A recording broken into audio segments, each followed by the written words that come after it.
à 32. Joël 2, 28 à 32. Joël 2, 28 à 32.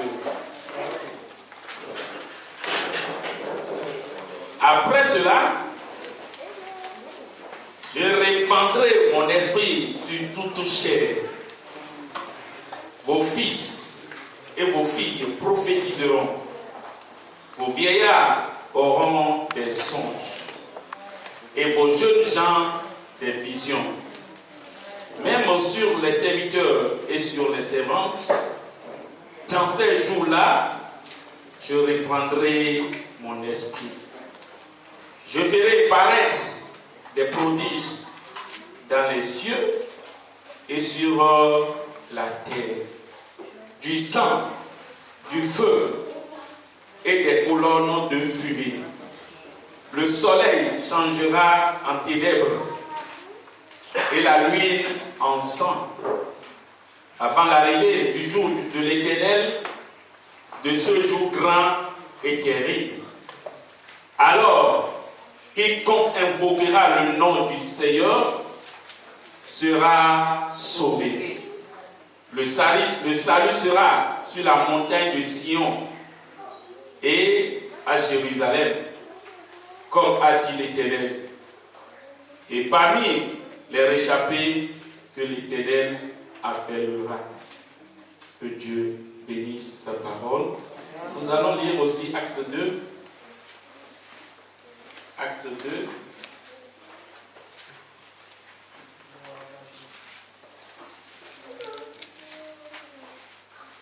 Acte 2, versets 1 à 4. Le jour de la Pentecôte, ils étaient tous ensemble dans le même lieu. Tout à coup, il vint du ciel un bruit comme celui d'un vent impétueux. Et il remplit toute la maison où ils étaient assis. Des langues semblables à des langues de feu leur apparurent, séparées les unes des autres, et se posèrent sur chacun d'eux. Et ils furent tous remplis du Saint-Esprit, et se mirent à parler en d'autres langues, selon que l'Esprit leur donnait de s'exprimer. Que Dieu bénisse sa parole. Amen. Mon frère et soeur, le thème de mon message ce matin, c'est recevoir le Saint-Esprit.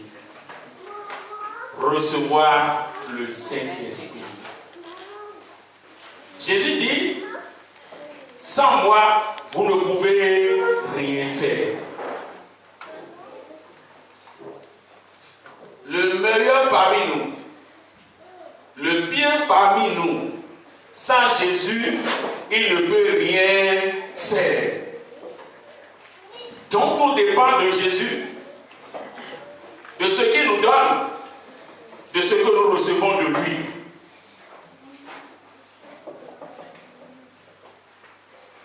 Ce matin, quelque chose va se passer dans ta vie au nom de Jésus. Dans la vie des papas, dans la vie des mamans, dans la vie des jeunes et dans la vie des enfants, ce matin, l'Esprit de Dieu, le feu de Dieu, l'onction de Dieu visitera ta tête au nom de Jésus. À moins que tu n'as pas de tête. Mais si tu as des têtes, un feu va tomber sur ta tête ce matin. Alléluia. Tu vas recevoir un feu. Quand le Saint-Esprit est descendu sur eux, la Bible nous dit, il y a une flamme, un feu sur la tête de chacun. Le feu qui est sur la tête de chacun porte lui son nom. Vous ne pouvez pas prendre mon feu, ça va te brûler. Tu ne peux pas prendre le feu d'autrui, ça ne marchera pas. Mais ton feu, tu vas recevoir ce feu. Et ce feu va transformer ta vie. Au nom de Jésus. Alléluia. Le baptême du Saint-Esprit transforme les gens ordinaires à des gens extraordinaires. a des gens qui glorifient le nom du Seigneur, l'Esprit du Seigneur le change. Les personnes faibles en des personnes fortes. Des gens inutiles à des gens utiles. Quand nous lisons la Bible, il faut la lire attentivement. Si vous lisez la Bible attentivement, aussi vous écoutez la parole de Dieu attentivement, laissez-moi vous dire, de grandes choses vont se passer dans votre vie. Crie Alléluia. Amen. Je veux voir ta main ce matin. Amen. Et ta main dit Alléluia. Amen. Le Seigneur te bénit ainsi. Amen. Il faut lire la Bible d'une manière attentive. Jésus veut choisir, quand il est venu dans ce monde, dans le premier siècle,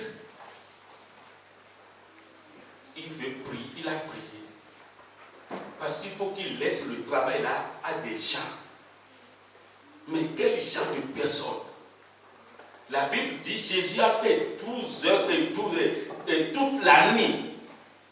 Certains l'ont expliqué en disant c'est de 19h, ça dit 7h du soir ou 7h du matin. Donc ça fait 12 heures de temps. Il a pris 12 heures de temps pour prier. Seigneur Jésus, mon Dieu, mon Père, il dit souvent mon Père, l'heure a sonné. Je veux choisir des gens qui vont m'aider dans ce ministère. Après mon départ, ces gens vont continuer le travail. C'est Père, mon Père très saint. Choisis-moi ces personnes. Qui veux-tu que je dois prendre? Il a en train de prier. Écoutez, il a prié 12 heures de temps pour choisir 12 disciples. Ça veut dire que chaque disciple a reçu 1 heure de temps. Avant qu'il ne désigne un disciple, il a fait 1 heure de temps pour prier. Alléluia. Oh, alléluia. 1 heure de temps pour chaque disciple. Quand il est descendu, il a commencé à choisir. Toi, et vous deux là, venez. Toi, venez. Toi, venez. Toi, venez. Toi, venez. Toi, venez. Il a trouvé 12. Il dit ça va. C'est fini. Écoutez-moi bien.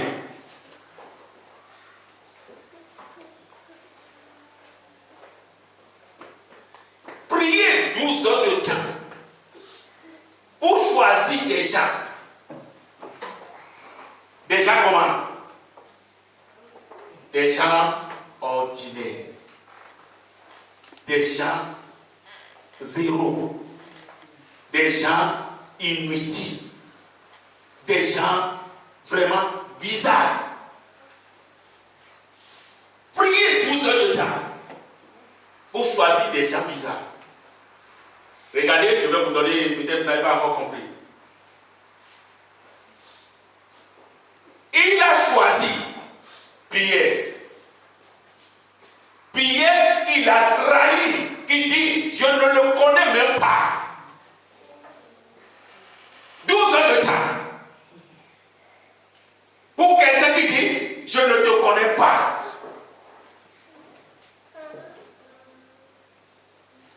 Je laisse Pierre, les 2 fils de Zébédée.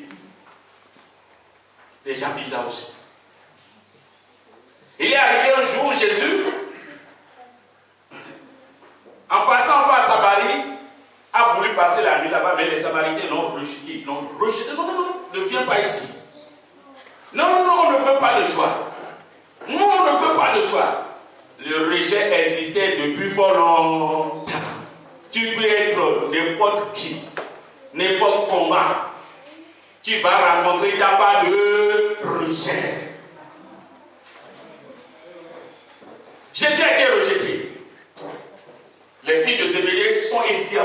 Ils ont dit ceci. Maintenant, laisse-nous, nous allons invoquer le feu sur ces personnes pour les détruire tous. Jésus dit non. Vous ne savez pas de quel esprit vous êtes animés. Vous savez, il y a des esprits, beaucoup d'esprits. Ce n'est pas tous ceux qui sont venus vers Christ, qui sont animés de l'Esprit de Dieu. Non! Il y a des démons aussi qui sont à l'œuvre. Vous ne savez pas de quel esprit vous êtes animé. Mon frère, de quel esprit tu es animé? L'Esprit de Dieu. L'Esprit de Dieu reçoit les choses de Dieu. Facilement. Mais l'esprit humain, l'esprit diabolique, satanique, mondain, ne reçoit jamais les choses de l'esprit. Mon frère, ma soeur, regardez ces deux disciples.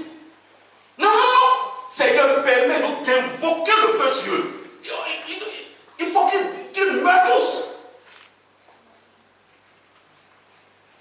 Après 12 heures de temps de prière, c'est ce que Jésus a choisi.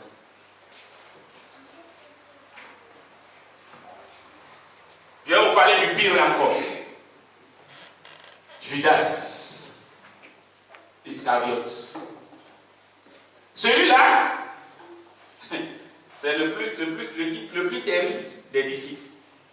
Jésus aussi en a. Il a rencontré, il a choisi un disciple qui va le vendre pour prendre l'argent. Après 12 heures de temps de prière, on va choisir un type comme ça. Je ne dis pas que Jésus a fait d'erreur. J'aime trop Jésus. Je peux lui donner tout.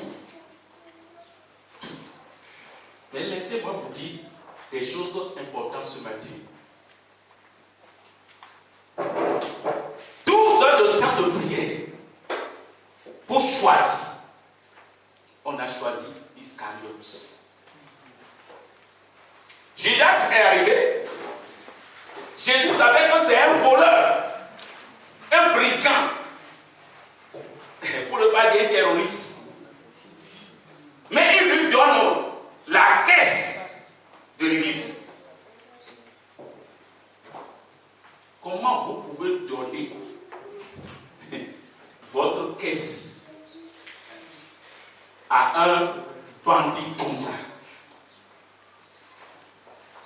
La caisse de l'église, les dîmes, les offrandes, les dons, tout était dedans. Et c'est Judas le voleur, c'est à lui qu'on a remis ça. Jésus a fait des erreurs, non? C'est des erreurs? Non. Hein? Non. Il savait. Si vous êtes, en tout cas, je ne sais pas là où Dieu veut amener chacun de nous, mais ne donnez jamais votre caisse à un voleur. Vous n'aurez pas les points. Vous n'aurez pas ce qui va rester. Vous n'aurez rien. Si vous ne le savez pas faire, il va vous vendre aussi. Toujours pour avoir de l'argent. Et suis-moi ce matin. Mon frère, je n'ai pas besoin de prier moi 12 heures de temps et de faire le mauvais choix. Non. Ce que Jésus a choisi, il les connaît très bien. Il les connaît très très bien. Et il veut les transformer. Il veut faire quelque chose dans leur vie. Il veut les amener à devenir meilleurs. Tu vas devenir meilleur au nom de Jésus. Amen. Tu vas devenir meilleur au nom de Jésus. Amen. Des disciples drôles, des disciples bizarres, Jésus a choisi dans son cas. Il t'a choisi aussi, non? Il m'a choisi aussi. Amen. Personne d'entre nous n'est... c'est pas... un ange. Chacun de nous a ses faiblesses, ses comportements bizarres. Mais Jésus nous a choisis. Dis gloire à Dieu. Dis merci Jésus. Merci Jésus. Judas s'est levé un jour. Il est parti vendre Jésus. Et quand il est parti vendre Jésus, il a dit aux gens là-bas, celui que je vais baiser là, hein, celui à qui je vais donner un baiser, c'est lui que vous allez prendre. Il parlait de Jésus. Mon frère, ma soeur, l'heure arrivée, c'est lui qui a baisé Jésus et Jésus a été pris.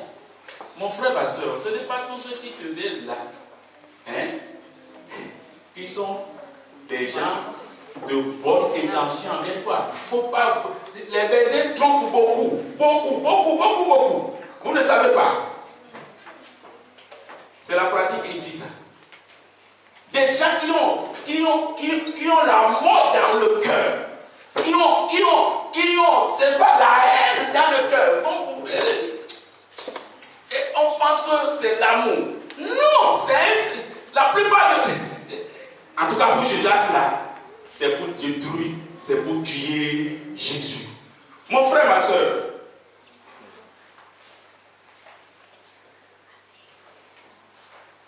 vous aurez toujours des traîtres parmi vous. Avec un baiser, Judas a trahi Jésus. Quel crime terrible! La Bible l'appelle au voleur. Comme je vous l'ai dit, ne choisissez jamais un voleur pour garder votre argent. Il va tout bouffer. 12 heures pour prier. Et choisir des gens ordinaires. Des gens très ordinaires.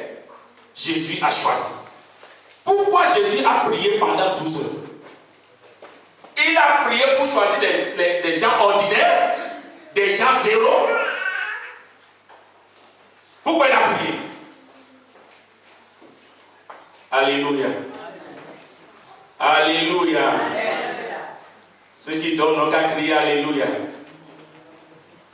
Ceux qui donnent n'ont qu'à crier Alléluia. Alléluia.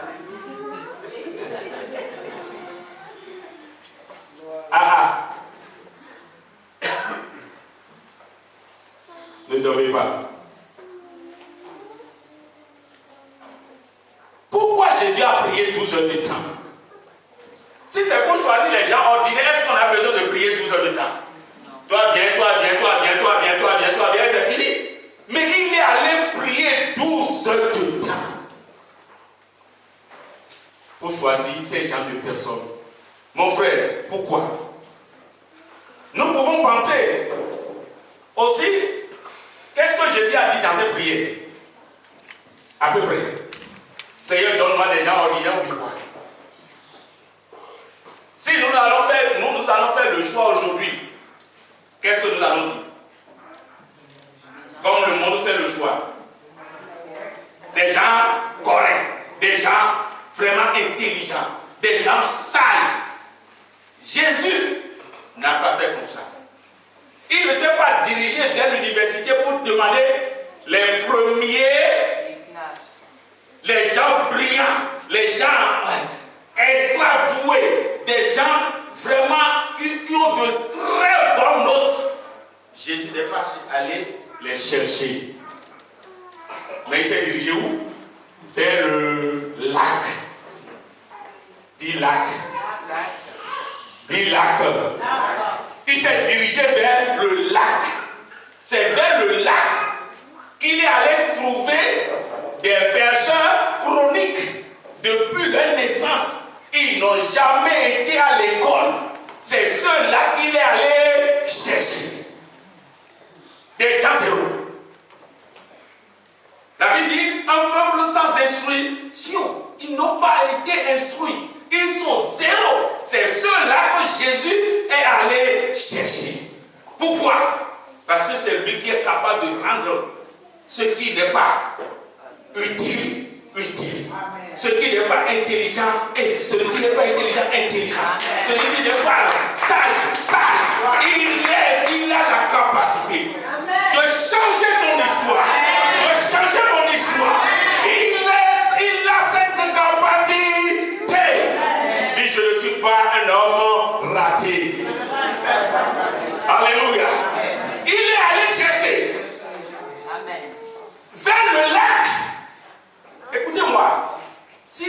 parti à l'université de Paris, l'université de l'Amérique, l'université de, c'est pas, Allemagne et autres, pour aller choisir des doués. Vous pensez que l'église de Dieu, nous aurons une église ici aujourd'hui? Ils vont chercher à rester où? Dans leur bureau? Avec des calculs? Non. Non, moi, non. Je ne peux pas vendre ma parcelle pour avancer, il faut faire avancer l'œuvre. Non, non. Mes enfants vont rester où? Ma femme va rester où? Ma maman va rester où? Il sera en train de faire ces calculs-là tout le temps. Mais Jésus est allé chercher les pécheurs. C'est ceux-là qui sont arrivés maintenant. Il les a rendus puissants. Il les a rendus puissants. Il les a rendus doués. Il les a rendus vraiment puissants. Alléluia. Dieu va te rendre puissant au nom de Jésus. C'est ça, mon frère. Jésus un jour il dit merci Père, parce que tu n'as pas donné cette grâce aux intelligents, aux sages, mais tu les as donnés aux petits. C'est la prière qu'il a faite sur la croix et sur la montagne. Pendant la nuit là, c'est des gens qui vont m'aider à faire le travail. Donne-moi ces gens-là. Donne-moi ces gens. Il n'est pas allé pour dire Seigneur, donne-moi des intelligents, des sages, des instruits. Aujourd'hui, nous voulons prendre la parole de Dieu et nous voulons l'expliquer avec l'intelligence, avec le papier. Zéro, ça ne marche pas avec le Seigneur. Lui prend les choses faibles pour les rendre faire fortes. Il prend des zéros, il tire de la poussière pour faire asseoir avec des grands.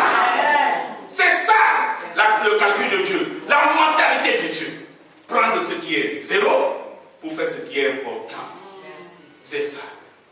Oh, alléluia. Amen. Alléluia. Amen. Alléluia. Amen. Dieu va te prendre parmi la foule. Dieu va te choisir parmi la foule. Amen. Alléluia. Amen. Oh, il n'a pas prié, Seigneur, donne-moi les Superman. Je veux des Superman. Donne-moi, Père, donne-moi. Mais il a prié. Oh Seigneur, mon Père, je suis sur le point de choisir les 12 disciples. Ne me laisse pas choisir comme les hommes choisissent. Ne me laisse pas choisir comme le monde choisit. Ne me laisse pas choisir comme les rois choisissent. Non, regardez, le roi Nebuchadnezzar, quand il veut choisir, qu'est-ce qu'il a dit? Allez me chercher des gens beaux, intelligents, sages, des gens de la royauté. Choisissez-moi ces gens-là. Et c'est comme ça qu'on a choisi Shadrach, Meshach, Abednego. Et ils sont venus. Le monde choisit comme ça. Mais les gens zéro, le monde ne les choisit pas. Alléluia.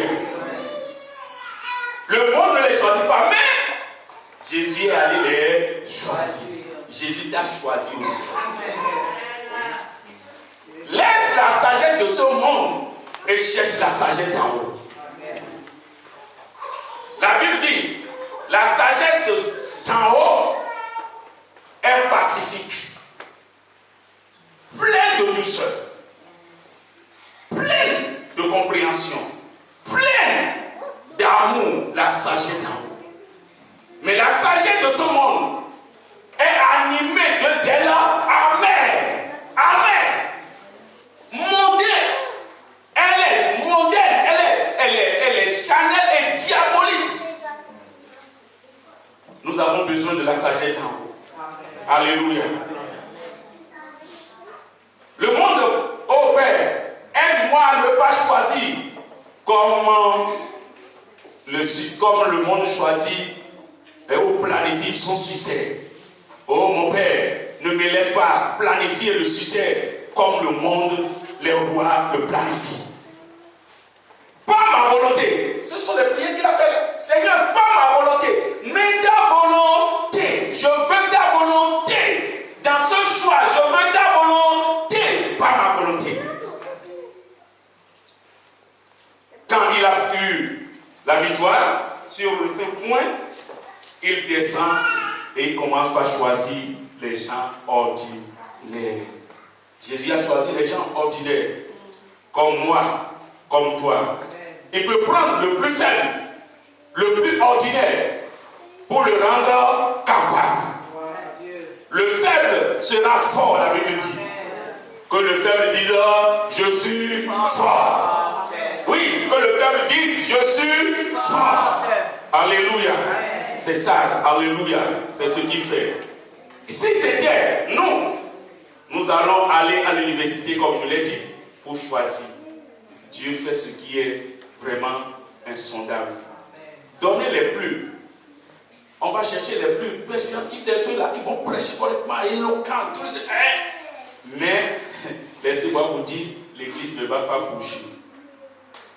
Vous savez, c'est bon d'être intellectuel, mais un intellectuel sans l'Esprit de Dieu, c'est un intellectuel taré. Taré. Un intellectuel sans l'Esprit de Dieu, c'est un intellectuel taré. Il ne connaît rien. Mais un intellectuel avec l'Esprit de Dieu, il devient très fort. Regardez Paul. Il était un intellectuel, non? De grand, hein? Mais c'est lui qui tue les enfants de Dieu. Il est intelligent. C'est un taré. Mais quand il a reçu l'Esprit de Dieu, il est devenu un intellectuel au point. Au point. Il a combattu le bon combat. Le bon combat. Mon frère se battait. L'œil a sonné. Comme tu as une tête, tu as une onction. Une onction qui est réservée. Tu vas prier ce matin. Seigneur, remplis-moi du Saint-Esprit. Je ne veux pas quitter ici sans ton esprit. Ce matin, Seigneur, donne-moi ton esprit. Nous sommes ordinaires. Nous sommes zéro. Zéro. Zéro. Zéro. Je sais comment je suis venu dans cette mission. Zéro. Nous sommes zéro. Mais Dieu nous a choisis. Merci, pour faire de nous des gens extraordinaires. Alléluia. Vous savez, quand l'Esprit de Dieu est en vous, des fois vous ne savez pas qu'il est là. Il est là tranquille, vous ne savez pas. Quand vous prenez l'eau de pompe, le robinet a combien de litres d'eau en lui? Hein? Robinet, c'est qu'on tourne là. Ça a combien de litres d'eau? Infini. Infini. Non, vous ne comprenez pas. Le robinet, le petit, quand on tourne là, il y a l'eau dedans? Non. Le petit là, il n'y a pas de l'eau. C'est un petit seulement. Mais quand vous ouvrez, ça sort de la source. Hein? Ça sort à flot. C'est comme ça l'Esprit de Dieu. Nous avons une source. Cette source va nous alimenter ce matin au nom de Jésus. Lève-toi sur tes pieds. Cette source va t'alimenter. Tu ne seras plus la même personne. Tu ne seras pas la même personne. Oh,